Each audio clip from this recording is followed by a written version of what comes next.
पिछले चैप्टर की लास्ट में हमने देखा था कि अनिका आशीष बिना किसी रूल को तोड़े यूजीन को कुछ बताने वाली होती है। लेकिन रूल्स की बात सुनकर यूजीन चौंक जाता है और कहता है, कैसे रूल्स? अब आगे इस चैप्टर की शुरुआत में अनिका आशीष यूजीन को बताते हुए कहती है, बहुत लंबे समय पहले लॉर्ड फेलिन अबिस के साथ एक लंबी लड़ाई करके बोर हो गई थी, क्योंकि इस लड़ाई का कोई भी रिजल्ट नहीं निकल रहा था। तब उन्होंने इस वॉर को रोकने के लिए अबिस के साथ एक समझौता कर लिया और उस चीज को बनाया जिसे हम होराइजन कहते हैं। ये बात सुनकर यूजीन चौंक कर कहता है, लेकिन मैंने तो सुना था कि लॉर्ड फेलिन ने अबिस को हराकर होराइजन को क्रिएट किया था। तब अनिका आशीष बिना किसी इमोशन के कहती है, अच्छा तो स्कूल में इस बात को ऐसे बताया गया है। तब मैं अपनी बात वापस लेती हूँ। ये बात सुनकर यूजीन थोड़ी ऊंची आवाज में कहता है, अब आप अपनी बात को ऐसे ही वापस नहीं ले सकती। तब अनिका आशीष काम वॉइस में कहती है, ये बात भी पूरी तरीके से गलत नहीं है कि लॉर्ड फेलिन ने अबिस को हराकर होराइजन को बनाया था। इसके बाद एक स्पेस में हाथ डालकर यूजीन से पूछती है, तुम क्या लेना पसंद करोगे, चाय या कॉफी? ये बात सुनकर यूजीन मुंह बनाते हुए कहता है, मेरे लिए चाय। इसके बाद अपने मन में कहता है, क्या ये सब प्रिजन में अलाउ है? इसके बाद अनिका आशीष अपनी स्पेस से एक चाय की केतली निकालकर कप में डालते हुए कहती है, इंपॉर्टेंट ये है कि उस समझौते में ये बात भी थी कि ट्रांसेंडिंग बींग्स जैसे लॉर्ड फेलिन और अबिस के ट्रैंड ड्यूक जो ह्यूमंस को कंट्रोल कर सकते हैं, उनका होराइजन में इंटरफेयर करना मना है। और जैसे जैसे टाइम बीतता गया, लॉर्ड फेलिन के 12 डिसाइपल्स भी ट्रांसेंडेंटल बीइंग्स बन गए और उन्हें भी होराइजन को ह्यूमंस के हवाले छोड़कर जाना पड़ा। इसके बाद यूजीन अनिका आशीष से चाय लेते हुए कहता है, लेकिन अब इसका ग्रैंड ड्यूक अब तक एक्टिव क्यों है? तब अनिका आशीष कहती है, हर पैक्ट में कोई ना कोई लूप होल होता ही है। जैसे मैं बिना किसी रूल रेगुलेशन को तोड़े पहले से ही रिकॉर्डेड स्पेल्स को यूज कर सकती हूँ, वैसे ही उस पैक्ट का लूप होल ये है कि अगर ह्यूमंस खुद ही अबिस की पावर को पाना चाहते हैं, तो अबिस कुछ हद तक होराइजन में इंटरफेयर कर सकता है, जो लॉर्ड फेलिन के ह्यूमंस के फ्री विल के प्रति रिस्पेक्ट को ठेस पहुंचाता है। लेकिन ये बात भी गलत नहीं है कि बिना किसी लूप होल के अबिस इस पैक्ट को मानता ही नहीं। तब यूजीन कहता है, लेकिन मेरे अंदर तो अबिस की पावर लेने की डिजायर नहीं है, फिर भी वो मेरे पीछे क्यों आ रहे हैं? तब अनिका आशीष चाय पीते हुए कहती है, तुम ये कैसे कह सकते हो कि तुम्हारी कोई भी डिजायर नहीं थी? क्योंकि पेन से मुक्ति पाने की डिजायर भी अबिस को अट्रैक्ट कर सकती है, स्पेशली तुम्हारे केस में।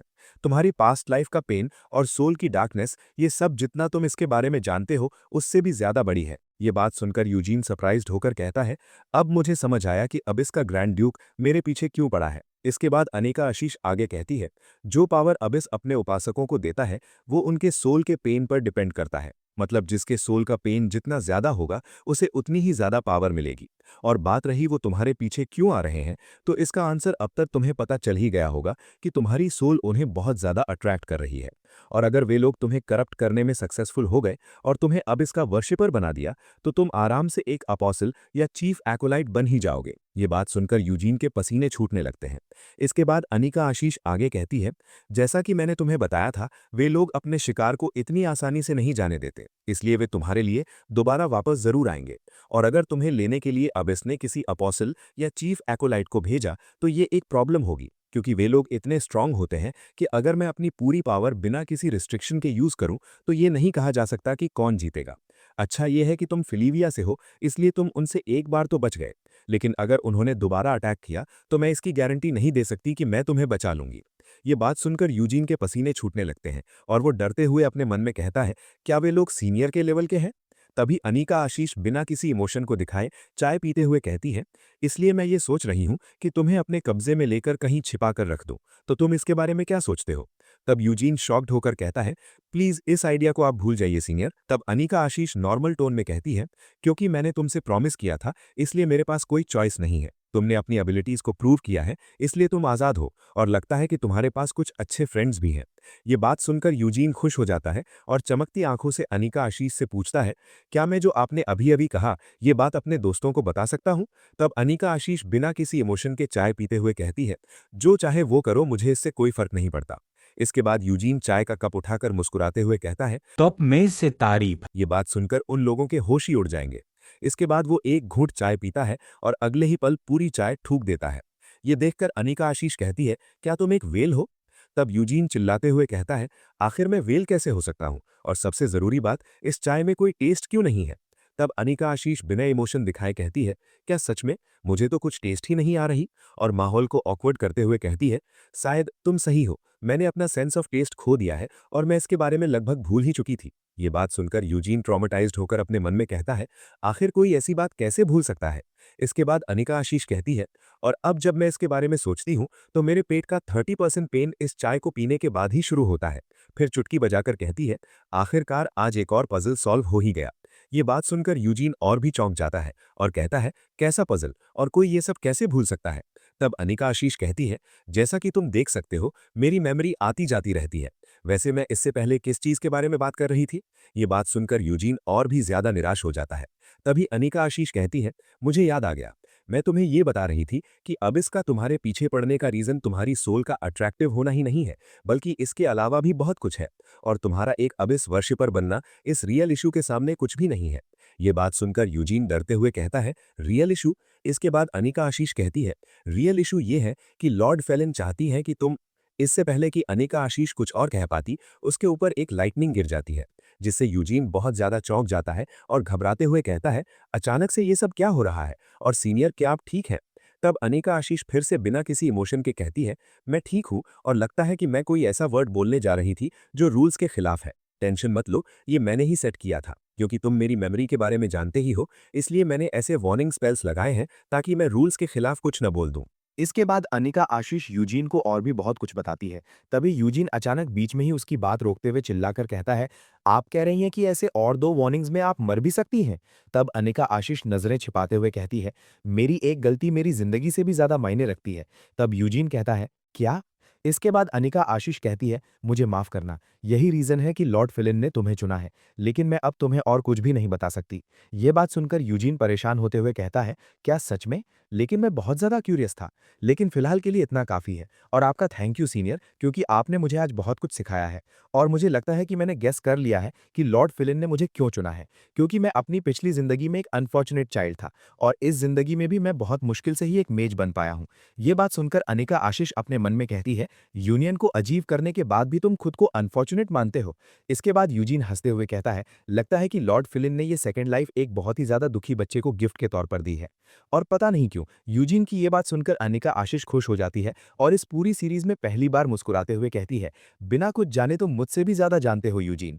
इसके बाद सीन शिफ्ट होता है और हमें यूजीन को दिखाया जाता है, जो कुछ देखकर बहुत ज्यादा चौंक जाता है। इसके बाद हमें यूजीन के चौंकने का रीजन दिखाया जाता है कि लेवेंट को बहुत सारे लेटर्स मिले होते हैं।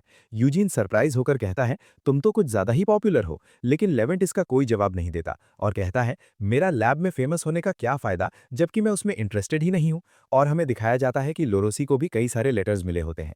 ये देखकर यूजीन पूछता है, क्या ये सारे लेटर्स लैब से हैं? लेकिन क्यों? तब लेवेंट कहता है, जल्द ही न्यू स्टूडेंट्स को अपना मेजर चूज करना होगा, इसलिए वे लोग पहले से ही जो नए स्टूडेंट्स टैलेंटेड हैं उन्हें अपने मेजर में इनवाइट कर रहे हैं। और मैं आप लोगों को क्लियर कर देना चाहता हूं, जिन्हें अब तक ये समझ नहीं आया है कि मेजर का क्या मतलब है। आप सभी लोग इसे एक क्लब मान सकते हैं, जो नॉर्मली ऐसी मानवा में होता ही है। इसके बाद लेवेंट कहता है, अगर हमें 12th क्लास में होने के बाद भी इतने सारे इन्विटेशंस मिल रहे हैं, तो इसका मतलब ये है कि हमने जो आइटम्स बनाए थे वे कहीं ना कहीं बहुत ही ज़्यादा इंप्रेसिव थे। ये बात सुनकर लोरोसी भी खुश होकर कहता है, जैसा कि यूजीन ने कहा था, हमारे आइटम्स बहुत ही ज़्यादा इंप्रेसिव थे। लेकिन दूसरी तरफ जोरवाना और उसके फ्रेंड्स को कोई इन्विटेशन नहीं मिला होता है, जिसकी वजह से वे लोग मायूस होकर रोते हुए कहते हैं, आखिर तुम लोगों को इतने सारे इन्विटेशंस क्यों मिले हैं, जबकि हमें तो एक भी नहीं मिला। उनकी ऐसी हालत देखकर यूजीन कहता है, मुझे तुम लोगों के लिए सच में बुरा लग रहा है। इसके बाद एक्साइटेड होकर अपने लॉकर की ओर हाथ बढ़ाते हुए कहता है, चलो देखते हैं कि मुझे कितने लेटर्स मिले हैं। लेकिन जैसे ही वो अपना लॉकर खोलता है, उसे एक भी लेटर नहीं मिलता। ये देखकर जोरवाना और उसके फ्रेंड्स जो पहले रो रहे थे, अब यूजीन का मजाक उड़ाते हुए कहते हैं, तुम्हें भी हमारी तरह एक भी लेटर नहीं मिला है। ये देखकर यूजीन बहुत दुखी हो जाता है। तब लेवेंट कहता है, लगता है कि टॉप मेज को हराना तुम्हारे लिए एक बर्डन से कम नहीं है। इसके बाद यूजीन खुद को संभालते हुए कहता है, एक मेजर? मैंने इसके बारे में कभी सोचा नहीं। वैसे क्या मेजर ज्वाइन करना इतना ज़्यादा इंपॉर्टेंट है भी? ये बात सुनकर सभी लोग शॉक्ड हो जाते हैं। इसके बाद हमें मेजर के बारे में बताया जाता है। पुराने समय में मैजिक पर रिलीजन का बहुत ज़्यादा प्रभाव था, जिसकी वजह से सब कुछ एक जैसा ही था, जिसके रिस्पॉन्स में कुछ मॉडर्न सोच वाले मेजेस ने विद्रोह किया। तब 12 डिसाइपल्स ने 12 मैजिक स्कूल्स की स्थापना की और ट्रेडिशनल मैजिक में कुछ बदलाव किए और नए स्पेल्स क्रिएट किए। इसके साथ उन्होंने एंशिएंट एकेडमिक ट्रेडिशंस में भी कुछ बदलाव किए, जिसकी वजह से मैजिक के फील्ड में बहुत ज़्यादा बढ़ोतरी देखने को मिली और बहुत सारे नए नए फील्ड्स बने, जिनके बारे में आज हम स्टडी करते हैं और उन्हें ही मेजर कहा जाता है। ये बात सुनकर यूजीन थोड़ा सरप्राइज्ड होकर कहता है, सच में? मुझे तो उसके बारे में कुछ पता ही नहीं था। तब लेवेंट कुछ पीते हुए कहता है, इसकी एक बुरी बात यह है कि इसके वजह से लोअर क्लासेस को नीची नज़रों से देखा जाने लगा। इसके बाद यूजीन थोड़ा निराश होकर कहता है, तुम सबको कितना ज़्यादा पता है, लगता है मैं ही सिर्फ एक अकेला पीछे छूट रहा हूँ। तब लेवेंट कहता है, तुम पीछे नहीं छूट रहे, वैसे भी एक न्यू स्टूडेंट को मेजर के बारे में कैसे ही पता चल सकता है। अब आगे ये सब इस पर डिपेंड करता है कि तुम कितना ज़्यादा एक्सप्लोर कर पाते हो, इसलिए फ्रेशमैन ओरिएंटेशन ऑप्शनल है। और अगर तुम्हारे माइंड में इस टाइम कोई मेजर नहीं है, तो कैसा रहेगा कि तुम जाकर उनमें से कुछ को ऑब्जर्व करो। ये बात सुनकर यूजीन एक्साइटेड होकर कहता है, ये सुनने में मज़ेदार लगता है। और अगले पल अपना सिर खुजलाते हुए कहता है, लेकिन बिना किसी इन्विटेशन के जाना सच में थोड़ा एम्बैरसिंग है। तब लोरोसी कहता है, तब तुम मेरे साथ क्यों नहीं चलते, क्योंकि मेरे पास इन्विटेशन है, लेकिन मुझे अकेले जाने में अनकंफर्टेबल फील होता है। ये बात सुनकर यूजीन खुशी-खुशी मान जाता है और कहता है, ये तो और भी अच्छा रहेगा। लेकिन अगले ही पल अजीब सा चेहरा बनाकर कहता है, लोरोसी आखिर ये तुम क्या पी रहे हो? हमें दिखाया जाता है कि लोरोसी जो ड्रिंक पी रहा होता है, उसमें बुलबुले फूट रहे होते हैं। तब लोरोसी कहता है, इसे मैंने खुद बनाया है, इसे पीने से अच्छा फील होता है। क्या तुम सब इसे पीना चाहोगे? लेकिन उस ड्रिंक को देखकर सभी लोग बहुत ज़्यादा डर जाते हैं और एक साथ अपने मन में कहते हैं, ये ड्रिंक दिखने में बहुत ही ज़्यादा खतरनाक है। और यूजीन कांपती हुई आवाज़ में कहता है कि क्या इसे पीना सेफ है? इसके बाद सीन शिफ्ट होता है और कुछ दिनों बाद का सीन दिखाया जाता है, जहां टीचर एस्टिन कोई बात सुनकर चौंक जाती हैं और कहती हैं, क्या? इसके बाद हमें बताया जाता है कि कुछ स्टूडेंट्स को अरेस्ट कर लिया गया है, क्योंकि वे लोग एक अजीब तरह का ड्रिंक मैन्युफैक्चर और डिस्ट्रीब्यूट कर रहे थे।